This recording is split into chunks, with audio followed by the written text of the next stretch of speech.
Alaska Public Media reported that an American seafoods engineer died on one of the fishery company's factory trawlers. The cause of death is suspected to be an ammonia leak on board. According to U.S. Coast Guard Petty Officer 2nd Class John Highwater, other crew members found the worker, who was identified as David Kumah, unresponsive shortly after midnight on August 18th. At 43 years old, Kumah was part of the team operating on Northern Eagle, the longest ship among American Seafood's fleet of 6 DNV fishing vessels that oversee the North Pacific Ocean and the Bering Sea fisheries. According to the American Seafood's website, in 2012, the company rebuilt Northern Eagle's processing lines and installed new technology. It also changed the vessel's freezing equipment to ammonia-based technology with the goal of reducing the ship's carbon footprint.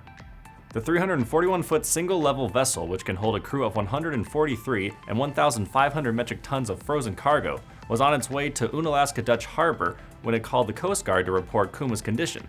The Coast Guard received the satellite call at 4 a.m. on August 18th and determined that the ship would arrive at port sooner than Coast Guard personnel could reach it. Northern Eagle eventually reached Unalaska on August 19th, about 24 hours after the distress call, but Kumah was pronounced dead before the ship arrived. The local fire department provided decontamination services for the vessel. An American Seafood spokesperson stated that the company is cooperating with local authorities.